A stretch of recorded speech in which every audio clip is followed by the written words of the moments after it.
नमस्कार। Foreign events bye M के सिंह में आप सभी का स्वागत है। 133 people lose their life in Bangladesh, after which the Bangladesh government issued the shoot and cite order। जानेंगे इस मामले को, क्या है पूरा मामला, तो शुरू करते हैं। देखिए, जानते हैं कि ये सभी प्रोटेस्ट चालू किए हुए हैं और ऐसी नौबत क्यों आई कि शूट एंड साइट का ऑर्डर देना पड़ा बांग्लादेशी गवर्नमेंट को। तो इसके बारे में थोड़ा सा जानने के लिए हम थोड़ा सा इसके पीछे चलते हैं, आखिरकार पीछे क्या हुआ।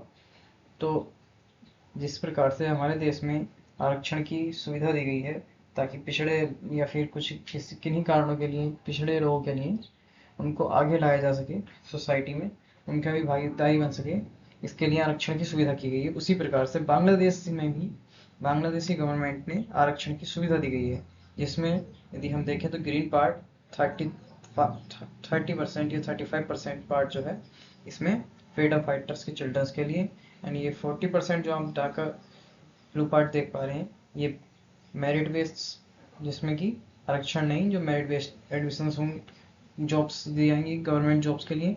एंड 1% जो आप देख पा रहे हैं ये फिजिकली चैलेंज के लिए, 5% जो आरक्षण देख पा रहे हैं आप माइनॉरिटीज़ के लिए, एंड ये जो आप येलो में देख पा रहे हैं ये वुमेंस के लिए 10%, एंड जो लाइट ब्लू में देख पा रहे हैं बैकवर्ड डिस्ट्रिक्ट्स के लिए 10%।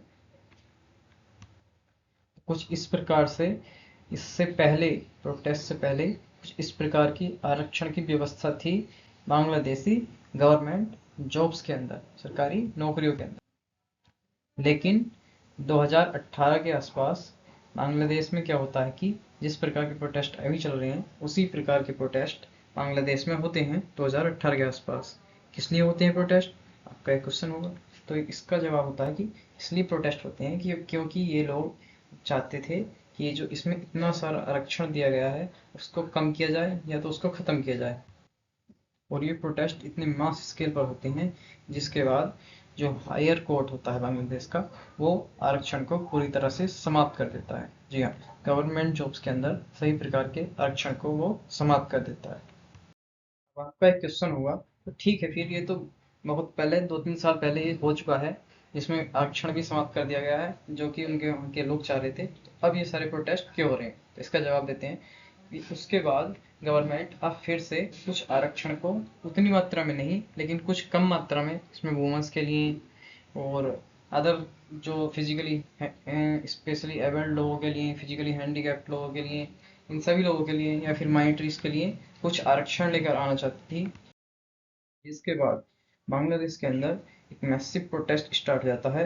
ये जो नया आरक्षण अब लेकर आना चाहती सरकार उसके खिलाफ इन सरकारी नौकरियों के अंदर, जैसे कि आप ये न्यूज़ देख सकते हैं, violent and fatal anti quota protest फ्रोक बांग्लादेश। एंटी क्यूटा प्रोटेस्ट यानी कि जो आरक्षण जो अब दिया जाना था पहले तो खत्म कर चुके हैं, अब जो दोबारा से जो उसके लिए जो कम मात्रा में लेकर आना जा रहा था उसके खिलाफ एंटी क्यूटा प्रोटेस्ट चालू हो जाती हैं। और ये प्रोटेस्ट इतने ज़्यादा मास स्केल पर होते हैं, इतनी ज़्यादा तादाद में होते हैं कि ये बांग्लादेशी पुलिस भी इस पर कंट्रोल करने की पूरी कोशिश करती है।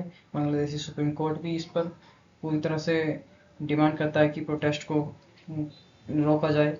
पीएम हसीना, जो वहाँ की पीएम शेख हसीना है, बांग्लादेश की पीएम है, वो भी इस सिक्योरिटी सिचुएशन को मॉनिटर करती हैं।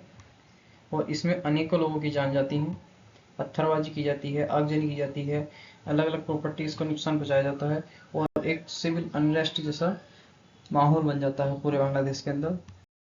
और जब Bangladeshi police and Bangladeshi forces इस सब चीज़ों को कंट्रोल नहीं कर पा रही थी, वो इतनी ज़्यादा मास स्केल पर ये हो चुका था, वो इतनी ही ज़्यादा लोगों की जान इसमें जा रही थी, बहुत सारा प्रॉपर्टी का नुकसान होता है। तो finally Bangladeshi government shoot on site का ऑर्डर देती है। जी हाँ, shoot on site order in Bangladesh to quell student protest as death count mounts. ये मृत्यु का दर जो बढ़ती जा रही है उन सबको रोकने के लिए अब शूट एंड साइट का ऑर्डर दे दिया गया है, जिसके बाद जो भी प्रोटेस्टर सड़क पर दिखाई देंगे या फिर प्रोटेस्ट करते हुए दिखाई देंगे उनको सीधी से गोली मारने की इजाज़त बांग्लादेशी गवर्नमेंट ने इन्हीं फोर्सेस को दे दी है। इन्हीं सब चीज़ों को देखते हुए यूएस ने भी अपने जो लोग यूएस के वहाँ पर रहते हैं या फिर जो काम करते हैं, जो अलग अलग या फिर टूरिस्ट के तौर पर जाते हैं, यूएस ने अपने सभी सिटीजन्स को ट्रैवल एडवाइजरी इशू की है। कनाडा ने भी इस पर अपनी प्रतिक्रिया दी है जिसने कहा है कि Canada is concern shoot on site order issue stop violence. इस पर हमारे देश के foreign minister S Jaishankar sir ने भी अपनी प्रतिक्रिया दी है और उन्होंने कहा है कि हम लोग इस सिचुएशन को मॉनिटर कर रहे हैं और अपने लोगों से कहेंगे कि सेफ रहें और यही होप करते हैं कि ये प्रोटेस्ट जितनी जल्दी समाप्त होगा और देखना होगा कि पाकिस्तान बांग्लादेशी गवर्नमेंट इस जो न्यू रिजर्वेशन बिल जो लेकर आना चाह रही थी उसमें किस तरह से न्यू पॉलिसीज को बनाएंगे या फिर लेकर आएंगे या नहीं आएंगे इस प्रोटेस्ट के खिलाफ देखते हुए ये देखना होगा फ्यूचर में। बाकी इस वीडियो में इतना ही, यही थी एक न्यूज़ जिसको मुझे लगा आपको बताना चाहिए। बाकी thank you all, subscribe for events for more updates.